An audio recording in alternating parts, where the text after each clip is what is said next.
पंतनगर विश्वविद्यालय की भूमि उपजाऊ भूमि है जो हिंदुस्तान में पूरे वर्ल्ड में अग्रणी स्थान रखती है तथा पूर्व में हरित क्रांति में पंतनगर विश्वविद्यालय की भूमिका महत्वपूर्ण योगदान रहा है।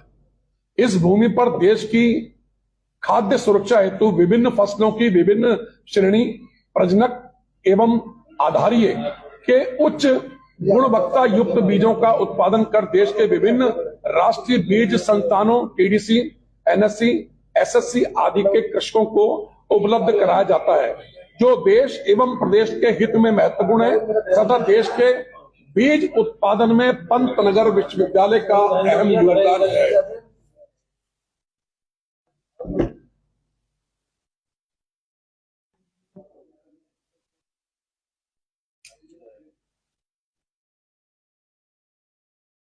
उच्च गुणवत्ता का फाउंडेशन सीड प्रमाणित बीज का उत्पादन जो कि टीडीसी का काम रहा है। तराई विकास निगम हिंदुस्तान नहीं अपितु विदेशों में भी टीडीसी का नाम है। टीडीसी का जो सीड है वो अत्यंत लोकप्रिय पंतनगर विश्वविद्यालय के द्वारा जो प्रतिवर्ष किसान मेला आयोजित किया जाता है अथवा देश में जितने भी किसान मेला आयोजित किए जाते हैं वहां तराई विकास निगम टीडीसी का जो बीज है वो भारी मात्रा में उसकी बिक्री होती है। टीडीसी की एक शाख है। हर किसान चाहे वो जैसे इसकी आपूर्ति टीडीसी की आपूर्ति उत्तर प्रदेश, बिहार, मध्य प्रदेश, राजस्थान, हरियाणा के साथ देश के लगभग सभी राज्यों में इसकी आपूर्ति बीज की होती है। टीडीसी जो कि महत्वपूर्ण उपक्रम है और टीडीसी का जो बीज है उत्तराखंड की आय को बढ़ाया जाए। हमारी अर्थव्यवस्था और ऊंची हो सकती है अगर टीडीसी के बीज को हम रोजगार के रूप में अपनाएं। आज टीडीसी जिसका नाम है उसके अस्तित्व को मिटाने का षड्यंत्र चल रहा है।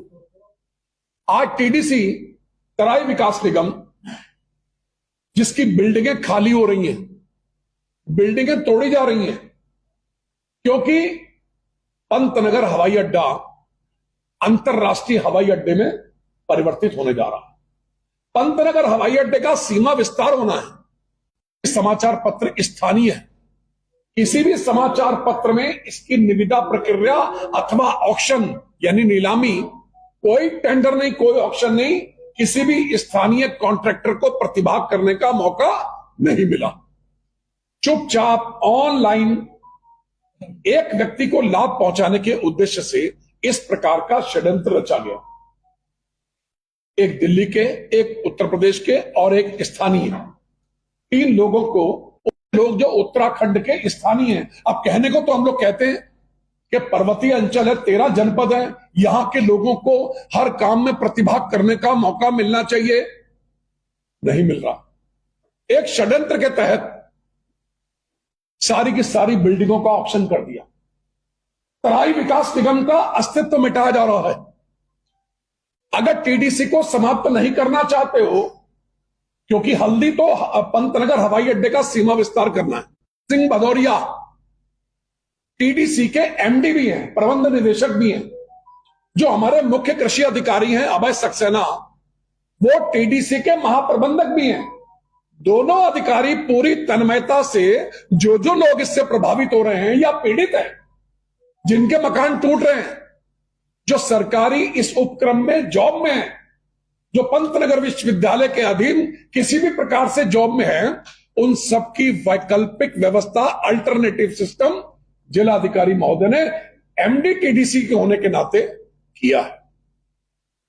पूरी टीडीसी की बिल्डिंगें जा रही हैं, समझ में आता है क्योंकि पंतनगर हवाई अड्डे का विस्तार हो रहा है। लेकिन मटकोटा में एक सीड प्रोसेसिंग प्लांट, बीज विधायन संयंत्र लगा, नई मशीनरी एकदम, उसको क्यों तोड़ा जा रहा है भाई? वो क्यों वहां से उखाड़ा जा रहा है? मेरे को पुख्ता जानकारी मिली है, विश्वास। क्या इसका मतलब टीडीसी को बिल्कुल समाप्त करने की योजना है? क्या सरकारी उपक्रम के माध्यम से जिसकी ख्याति देश विदेश में है और किसान तराई विकास निगम के बीज पर भरोसा करता है, क्या टीडीसी को समाप्त करने का षड्यंत्र है? आप बाजपुर का सीड प्लांट क्यों उखेड़ रहे हैं? बाजपुर का सीड प्रोसेसिंग प्लांट क्यों उखेड़ दिया आपने? आप मटकोटा फार्म में बिल्कुल नई मशीनरी लगी है, क्यों खेड़ रहे हैं उसको? क्या मटकोटा तक आ रही है हवाई पट्टी? हवाई पट्टी पत्थर चट्टा के बॉर्डर तक आ रही है। हल्दी की सारी जमीन जा रही है। मैंने सुना कि हल्दी का थाना भी जा रहा है। हल्दी का सबसे बड़ा बीज विधायन संयंत्र, सीड प्रोसेसिंग प्लांट भी हल्दी का जा रहा है। ऐसे तमाम उपक्रम हैं। टीडीसी का जो मुख्यालय उसको भी तोड़ा जा रहा है। हल्दी का तो समझ में आता है। हो सकता है टीडीसी को मटकोटा में 200 एकड़ जमीन लेकर उस पर टीडीसी को डेवलप किया जाए। एक बिल्डर है यहां पर जो यहां के स्थानीय लोगों से जिनकी बातचीत चल रही है, और वो बिल्डर के माध्यम से 200 एकड़ में मकान भी डेवलप किए जा रहे हैं, कॉलोनी भी बनाई जा रही है, और हो सकता है टीडीसी को दोबारा से डेवलप कर दें। लेकिन जो मटकोटा फार्म का सीड प्रोसेसिंग प्लांट उखेड़ा जा रहा है और बाजपुर का उखेड़ दिया है, इससे तो यही मालूम पड़ता है ये इलाके उखेड़ने का मतलब इनकी नीयत काली है। ये टीडीसी का अस्तित्व मिटाना चाहते हैं। जो टीडीसी, जो तराई विकास निगम भारत में हमारी आमदनी का जरिया बन सकता है। देश में जितने भी किसान मेले लगते हैं, सब में एक ही डिमांड होती है, किसान बड़ी आशा के साथ उस मेले में जाता है, लेकिन जब टीडीसी के बीज नहीं होंगे तो उसके महत्वाकांक्षा सुमन पुष्पित होने से पूर्व ही मुरझा जाए। कहां जाएगा किसान? ये किसान का शोषण है। वो तराई विकास निगम जिसमें इलेक्टेड डायरेक्टर होते हैं, संचालक होते हैं, उनके बिना कोई भी मैनेजमेंट की मीटिंग नहीं हो सकती। लेकिन आज सभी की भावनाओं को दरकिनार करके टीडीसी का अस्तित्व मिटाया जा रहा है। और वो कौन लोग हैं जिन्होंने चोर दरवाजे से ये बिल्डिंग्स का, मशीनरी का काम लिया? वो कौन लोग हैं जिन्होंने यहां का अस्तित्व मिटाने का, जिनको भागदौड़ सौंपी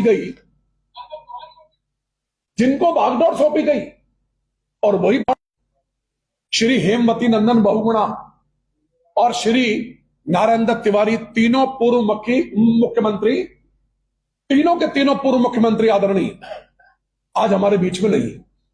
हमारे बुजुर्ग जिन्होंने सींचा इस तराई को, जिन्होंने निरंतर आगे बढ़ाने का काम किया, श्री हेमवती नंदन बहुगुणा जी, श्री गोविंद बल्लभ पंत जी या एनडी तिवारी साहब, उस कालखंड में हमारे बुजुर्गों के टाइम में इस तराई को आबाद किया। आज इस तराई को उजाड़ने का प्रयास हो रहा है।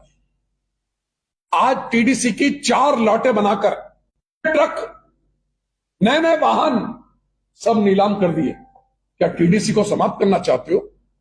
कहां जाएगा तराई विकास संघ? कहां जाएगी उत्तराखंड की पहचान? कहां लेके जाओगे टीडीसी को? 4-4 लॉटों में आपने ऑक्शन कर दिया। ये बिल्डिंग का निर्माण कार्य, यहां स्थानीय कॉन्ट्रैक्टर बहुत थे। अगर अमर उजाला, दैनिक जागरण, हिंदुस्तान और अन्य लोकप्रिय समाचार पत्रों में ये निविदा सूचना या नीलामी निकली होती तो आज कितनी दरें ऊपर मिल गई होती। ये कौन लोग हैं जो सेटिंग गेटिंग का गेम खेल रहे हैं? ये कौन लोग हैं जो उत्तराखंड में दीमक की तरह यहां की अर्थव्यवस्था को चाट रहे हैं? आज इन सब के खिलाफ आवाज बुलंद करनी है। कुछ फर्मों को, एक फर्म को निष्प्रयोज्य घोषित का 12 करोड़ रुपए था, फिर राजनीतिक दबाव में इसकी वैल्यू बनती है 6 करोड़ 49 लाख रुपए। 6 करोड़ 49 लाख में इन चारों लॉटों की कीमत निकाल दी, जिसको बनाने में लगभग 7,000 करोड़ रुपए लगा होगा, और लगभग 7 करोड़ रुपए में सब कुछ बेच बाच दिया। पूरी पारदर्शिता से, ट्रांसपेरेंसी से काम नहीं किया गया। अगर पारदर्शिता से यह काम किया होता और सारे उच्चाधिकारी इसमें सम्मिलित होते, उच्च न्यायालय में यह मामला विचाराधीन है।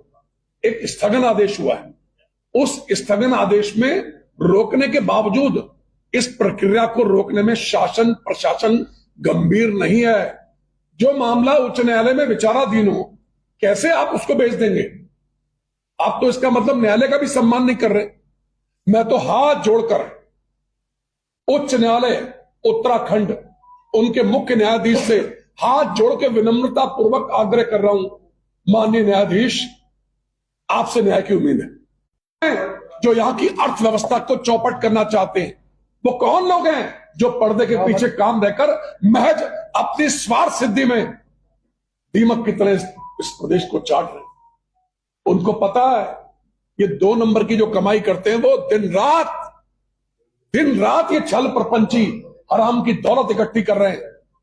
इन बेईमानों को ईश्वर अवश्य दंडित करेंगे। निश्चित रूप से जो ये पाप कर रहे हैं, इन पापों की सजा इन पापियों को मिलेगी।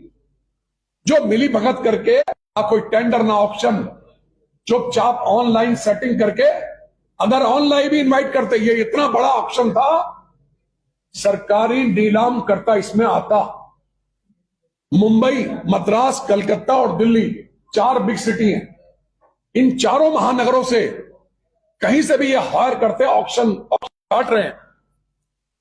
चारों लाटों की जो कीमत है मैं आपको बता दूं,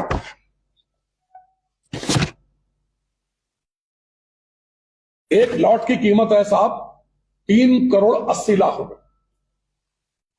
दूसरी लॉट की कीमत है 1 करोड़ 1 लाख रुपए सरकारी कीमत हुई। तीसरी की कीमत है 80 लाख 61 हजार रुपए और चौथी लॉट की कीमत है 88 लाख 12 हजार रुपए। अर्थात इनका टोटल हो गया 6 संसार में नहीं है जिन्होंने तराई को आबाद किया, इस बीज निगम की स्थापना की जिन्होंने। ऐसे हमारे बुजुर्ग आज हमें छोड़ के चले गए, लेकिन उस कालखंड में कई हजार करोड़ रुपया टीडीसी को डेवलपमेंट करने में और टीडीसी के जितने भी सीड प्रोसेसिंग प्लांट है उनको बनाने में लगा होगा।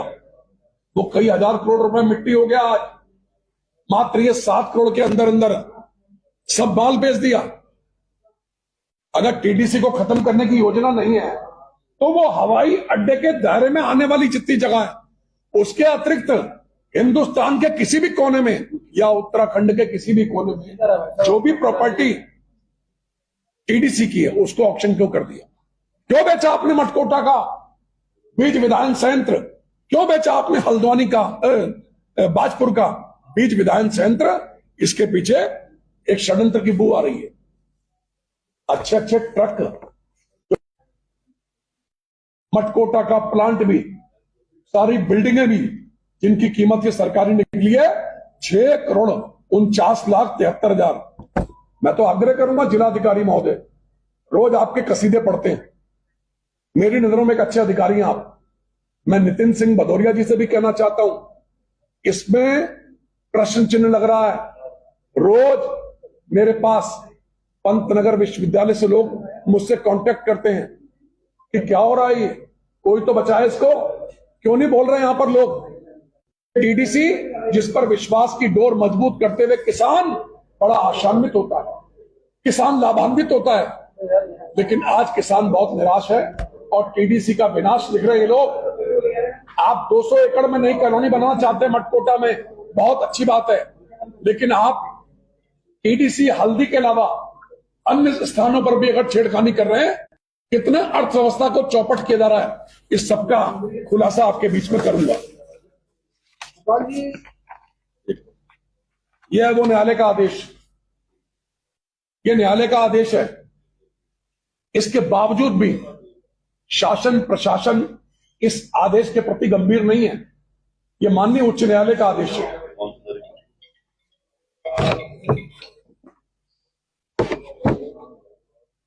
5/5/2025, 5 मई का है, इसी महीने की 5 तारीख।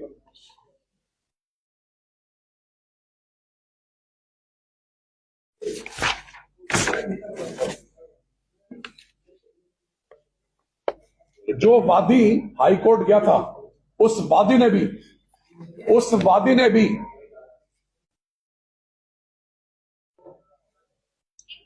जिस फर्म को कोई भी एक्सपीरियंस नहीं है, कोई नॉलेज नहीं है, बिना किसी डिजिटल बिल्डिंग या किसी भी प्रकार को उसको कोई तोड़ने का भी अनुभव नहीं है, उसको इस प्रकार का काम मिल गया। 7 दिनों के अंदर इनको 25% जमा करना था। अच्छा, निविदा जब निकलती है ऑनलाइन तो फिर तो सब ऑनलाइन में तो कोई भी देख सकता है। ऑनलाइन तो निकल निकली होगी इसकी। ऑनलाइन निकली सिर्फ लाभान्वित करने के लिए। अगर ये ऑनलाइन आज निकाल दें और 1 महीने का टाइम डाल दें, सैकड़ों नीलाम वाले यहाँ पर पहुंच जाएंगे। एक्सपेंशन का काम पिछले हो ना, 8 साल से चल रही है। बहुत अच्छी बात है जी। टीडीसी उसमें हट रही है, ठीक है, आपकी आपत्ति, आपने किसानों की मेरी आपत्ति सिर्फ ये है कि इसमें उचित दर आनी चाहिए, उचित पैसा मिलना चाहिए वही सरकार को। समझे ना, मैं वही जानना चाह रहा हूँ। आपने टीडीसी का पूरी जैसे ग्रीन रिवॉल्यूशन धार्मिक का हरित क्रांति का जनक जो वाहन या प्रयोज्य वाहन है, या मेरी बिल्डिंग 4 प्रकार की लॉटों का ऑप्शन हुआ है, 4 प्रकार के। अगर आप टीडीसी को समाप्त नहीं करना चाहते तो फिर आपने मटकोटा फार्म और बाजपुर इसका नीलाम क्यों किया? एक बात, टीडीसी को बचाने के लिए। और दूसरा, जो इनकी दरें हैं जिसमें आपको बहुत भारी मात्रा में पैसा मिल सकता था, 12 करोड़ रुपए आपकी सरकारी वैल्यू पहले निकली है, आपने दबाव में उसको 6,49,73,000 कर दिया। ठीक है, तो मैं चाहता हूं इसमें पूरी पारदर्शिता होती, स्थानीय समाचार पत्रों में भी निकलता, और अगर ऑनलाइन निकालते महीने भर का टाइम होता तो यहां कम से कम 500 आदमी इस सामान को लेने के लिए। जिलाधिकारी खुद अध्यक्ष है इसमें, अगर वो देख रहे हैं ये मिली भगत से जो है, ये इसकी जो वैल्यू है टोटल चारों लॉटों की 6,49,00,000 है। अच्छा, 6,49,00,000 भी है तो भाई निकालो ना निविदा, खुलेआम निकालो। या कितने अखबार निकलते हैं, आपको कितना रुपए लग जाएगा? मैक्सिमम 5-7 हजार रुपया। अगर अखबारों में छोटी सी विज्ञप्ति निकल जाती कि इस दिन ये ऑनलाइन ये निविदा है या ऑक्शन है, तो इनका क्या बिगड़ जाता? ऑनलाइन है, ऑनलाइन में तो आ जाएंगे सैकड़ों लोग यहां पर, लेकिन एक ही पार्टी को लाभान्वित करने के उद्देश्य से और मनमाने पार्टी का नाम भी मेरे पास पेपर आ रहे हैं ना। अभी तो पहली प्रेस वार्ता आई, अभी एक प्रेस वार्ता और करूंगा, अभी सूचना पाने के अधिकार में लगाया है, अभी मिलेगा। लेकिन जो लिटरेचर मिला उसके आधार पर मैं बोल रहा हूं कि इसमें पारदर्शिता से ये ऑक्शन या निविदा नहीं हो पाएगी। कोई कागज काम कर रहा है, मैं कह रहा हूं ना खुलेआम कर रहा है। सारे आरोप आपने बता दिए, सवाल है भाई साहब तो आपने बोला 2024 अक्टूबर में ये टेंडर निकला ऑनलाइन, जी ठीक है, 2024 अक्टूबर में निकला और आज मई 2025 हो गई। हमको तो अभी पता लग रहा है, 7 महीने हो गए। हमको तो अभी पता लग रहा है। मैं आपको भी कह रहा हूँ, मैं थोड़ा सा समझने की कोशिश कर रहा हूँ इसलिए कि अगर ये 7 महीनों में तो हमें जानकारी होती, स्थानीय लोगों को मालूम होता तो हमें जानकारी होती। स्थानीय उत्तराखंड में किसी भी कॉन्ट्रैक्टर को पता नहीं क्या हो रहा है। यहां पर भी ऐसे ऐसे लोगों को मैं जानता हूं जो ऑक्शन में खूब लेते हैं, नीलामी में जाते हैं, टेंडर में जाते हैं। ऑनलाइन सुन लीजिए 1 मिनट, ऑनलाइन भी होता, एक एक आदमी के मोबाइल पे आता, या किसी को पता नहीं है, लोकल के मीडिया को नहीं पता, किसी भी व्यक्ति को पता नहीं है कि ये ऑक्शन हुआ। ये तो हमको अब जानकारी मिली, अगर ये हमको 15 दिन पहले पता होता हम 15 दिन पहले करते। अभी भी समय है, इसकी जांच पड़ताल कर ले। और मेरा तो आरोप है ना भाई, मेरा आरोप है, मैं एलिगेट कर रहा हूं। जब मैं आरोप लगा रहा हूं और मैं खुलेआम सम्मानित portal, channel, print media, electronic media के माध्यम से कह रहा हूं, और मैं तो माननीय मुख्य न्यायाधीश जी से उनके चरणों में बार बार गुहार कर रहा हूं, इस मामले का संज्ञान ले। कितना बड़ा ये घोटाला है, ये बिल्डिंगें जो कितने की चली गई और कितने की आनी चाहिए, इसका तो पूरी पारदर्शिता से सबको इसमें प्रतिभाग करने का मौका मिलना चाहिए। हिंदुस्तान का सबसे बड़ा संस्थान है ये, और हिंदुस्तान के सभी कॉन्ट्रैक्टर आए। मैंने अभी थोड़ी देर पहले बताया आपको, सरकारी नीलाम करता गवर्नमेंट। और आपने और प्रेस कॉन्फ्रेंस करने का बात भी कही है, तो सिर्फ प्रेस कॉन्फ्रेंस होगी या कुछ और भी होगा? ये जितना मुझसे बन पड़ेगा मैं सब कुछ करूंगा। पहले माननीय मुख्यमंत्री जी को एक निवेदन करूंगा। अभी चीफ सेक्रेटरी साहब जो पहले अपर मुख्य सचिव कृषि थे, श्री आनंदवर्धन साहब, उनको मैं विनम्रता पूर्वक आग्रह करूंगा, जिलाधिकारी महोदय को मिलूंगा, मुख्य कृषि अधिकारी को मिलूंगा जिनके पास वहां के जीएम का दायित्व है। अभी मैं कल सब अधिकारियों को मिलूंगा। सर, आपका आरोप जिस पर ये थोड़ा सा क्लियर नहीं हो पा रहा है, अधिकारियों पे आरोप लगा रहे हैं, आप ठेकेदार पे आरोप लगा रहे हैं। मैं प्रत्येक विभाग से इसकी सूचना पाने का अधिकार प्राप्त कर रहा हूं कि कैसे कैसे कब कब निकाला गया और कब कब। अरे भाई, किसी समाचार पत्र में तो है नहीं। क्या अभी आपके पास कुछ ऑथेंटिक पेपर है जिसके दावे में आप कैसे? मेरे पास है ना, मैं अभी आपको दे नहीं सकता है, तभी तो बोल रहा हूं मैं तो चाहता हूं दूध का दूध, पानी का पानी हो। मैं किसी फर्म का भी नाम नहीं ले रहा हूं आपके आगे, लेकिन मैं उनको बेनकाब करूंगा जब सूचना पाने का अधिकार में प्राप्त हो जाएगी सारी मशीन जानकारी, अभी द्वितीय प्रेस वार्ता और करूंगा, आज इसलिए कर रहा हूं कि इसके माध्यम से मेरा निवेदन सब जगह पहुंच जाए। और मैं बता दूं, जैसे जैसे सूचना पाने के अधिकार में रुद्रपुर का गांधी पार्क बचाया था, गांधी पार्क चला गया, फार्म को बचाया, बेशकीमती जमीन को और आपके गांधी पार्क को बर्बाद होने से बचाया। एक प्रश्न आज कोशिश कर रहा हूं कि टीडीसी की पारदर्शिता से इसकी सारी प्रक्रिया हो, हवाई पट्टी का चौड़ीकरण हो, हवाई अड्डा बने, बहुत अच्छी बात है। जितने लोग पीड़ित हैं उनको जगह मिले और जो मशीनरी है उसका अच्छा पैसा, और जो ये जमीन है, जो बिल्डिंग टूट रही है, इस बिल्डिंग टूटने का भी अच्छा पैसा सरकार के। मुख्य कृषि अधिकारी अभय सक्सेना जी, जो कि महाप्रबंधक हैं, जीएम है, इन दोनों अधिकारियों से कल तक मिलूंगा और फिर मैं जाऊंगा